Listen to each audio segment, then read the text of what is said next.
mohon koreksi apabila nantinya ada yang saya sampaikan yang keliru. Bapak Ibu semua yang saya hormati, ada hadis yang ingin saya sampaikan, bacakan kepada kita. Riwayat dari Nu'man bin Bashir radhiyallahu anhu maqala, beliau berkata bahwa saya pernah mendengar Rasulullah sallallahu alaihi wasallam bersabda, "Innal halala bayyinun wa innal harama bayyinun."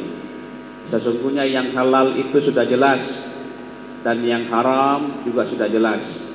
Wa bainahuma umurun mustabihat. Akan tetapi di antara yang halal dan yang haram itu ada yang syubhat, ada yang samar. La ya'lamuhunna katsirun minan nas. Banyak orang yang tidak mengetahuinya, kata Nabi. Famanittaqa subhat istabra'a li dinihi wa irdihi. Siapa yang menghindari yang syubhat ini, maka dia telah terbebas atau menyelamatkan agama dan kehormatannya.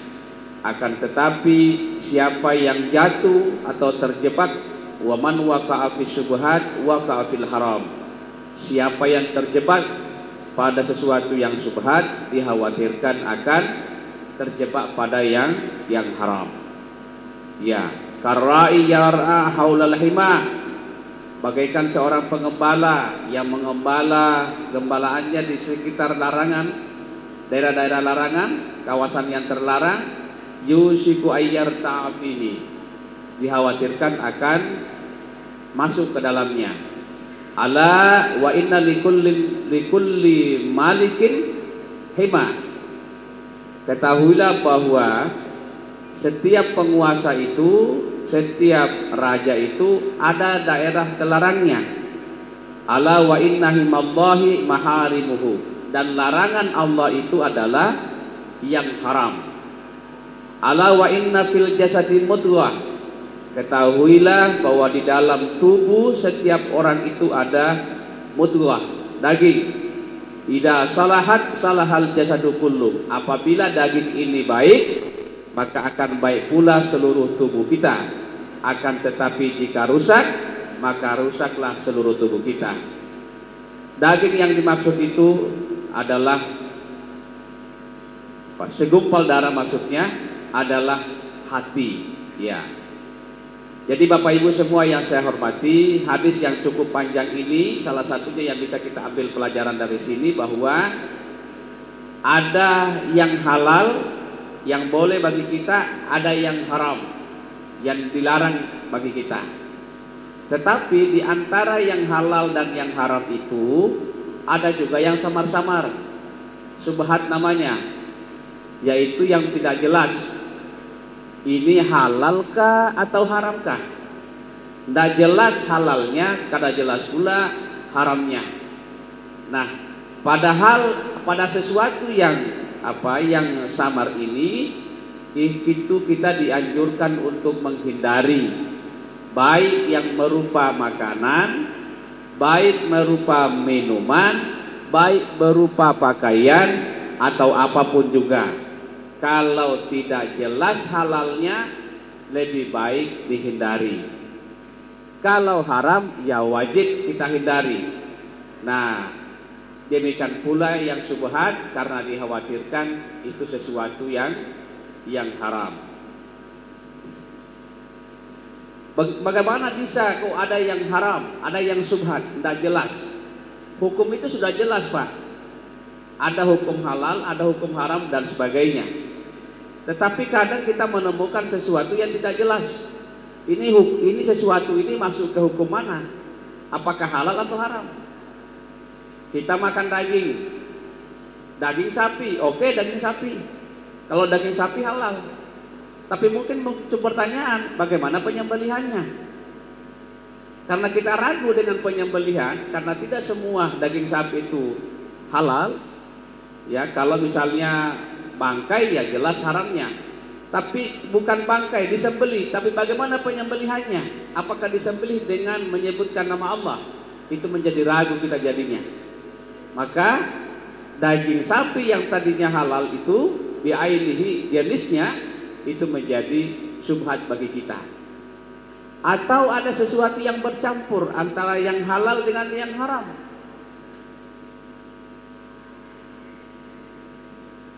Sebelumnya ada yang haram. Apa yuk? Misalnya menggunakan barang-barang yang terbuat dari kulit binatang-binatang buas. Nah, itu haram. Tapi ada sesuatu yang bercampur antara yang halal dengan yang haram. Maka karena bercampurnya itu kemudian menjadi syubhat bagi kita. Ini halalkah atau haram? Terkadang juga Bapak Ibu ada sesuatu yang syubhat meskipun itu jenisnya halal bagi kita, tapi kalau sumber sesuatu itu nggak jelas, maka itu pun juga menjadi syubhat buat kita. Nabi sendiri Pak pernah mengalami hal seperti ini. Jadi bukan cuma kita, umatnya manusia biasa, Rasulullah Shallallahu Alaihi Wasallam sendiri pernah mengalami yang namanya syubhat ini, nggak jelas. Ketika Rasulullah Shallallahu Alaihi Wasallam hendak tidur, tiba-tiba kemudian beliau menemukan kurma yang sangat enak di tempat tidurnya. Rasulullah pas dalam keadaan lapar mau makan, teringat, jangan-jangan kurma ini adalah pembayaran zakatnya sahabat yang tercecer ini. Ini dari mana ini kurma ini? Kalau kurma itu adalah bagian dari zakat yang dibayar oleh para sahabatnya kepada Nabi, maka Nabi tidak boleh mengkonsumsinya. Kenapa? Karena Nabi tidak boleh menerima zakat. Tapi kalau kurma itu hanya sedekah biasa, boleh Nabi mengkonsumsinya. Nah, Nabi bingung, ini kurma dari mana sumbernya? Apakah sedekah biasa atau zakat? Kurma zakat yang tercecer. Akhirnya Rasulullah kemudian tidak jadi mengkonsumsi kurma itu. Padahal kurma sebetulnya halal buat kita kalau jenisnya. Tapi karena sumbernya tidak jelas, maka Nabi tidak jadi mengkonsumsinya. Karena itu Bapak Ibu semua yang saya hormati, melalui podium ini saya menyampaikan bahwa alangkah baiknya kita mengkonsumsi, kita meminum, kita memakan, kita menggunakan sesuatu yang pasti halalnya. Jangan yang syubhat, apalagi yang haram. Karena insya Allah Bapak Ibu, kalau kita mengkonsumsi sesuatu yang halal, insya Allah energi yang ditimbulkan makanan tadi akan positif juga. Energi berupa kepikiran, berupa keinspirasi, berupa keinginan, berupa kekuatan fisik untuk melakukan sesuatu. Kalau makanan yang halal kita makan. Tapi kalau makanan yang haram, maka energinya pun juga akan negatif karena berasal dari sesuatu yang negatif. Kekuatan kita itu Bapak Ibu munculnya dari makanan dan tidur kita. Tidur, makan, makan, tidur. Itu biasanya kekuatan muncul dari situ. Jadi kalau kita makan sesuatu yang haram, bisa jadi kemudian energi yang diakibatkan atau yang dilahirkan oleh makanan yang haram tadi itu juga sesuatu yang negatif. Karena kadang kita menemukan sesuatu yang tidak jelas, mendingan kita hindari kecuali kita dalam keadaan darurat.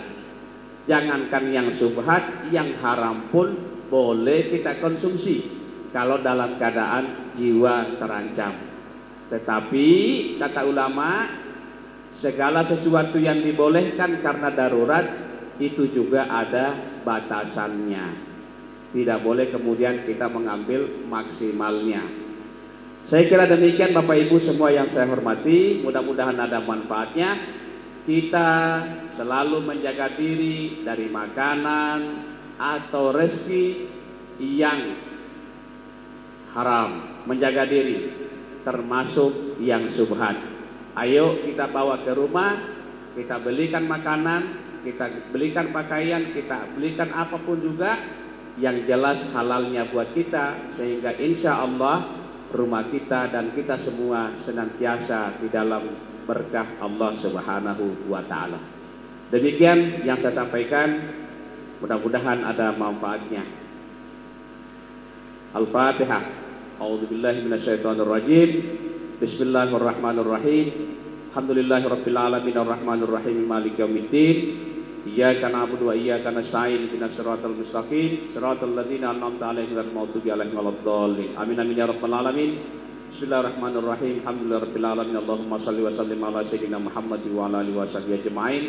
Allahumma 'allimna ma yanfa'una wanfa'na bima 'allamtana innaka antal alimul hakim.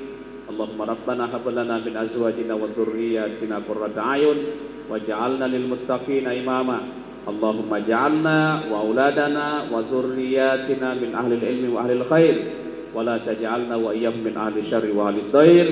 Allahumma faqihna fid din wa 'allimna ta'wil. Rabbana atina fid dunya hasanah wa fil akhirati hasanah wa qina adzabannar. Subhana rabbika rabbil izzati amma yasifun wa salamun alal mursalin walhamdulillahi rabbil alamin.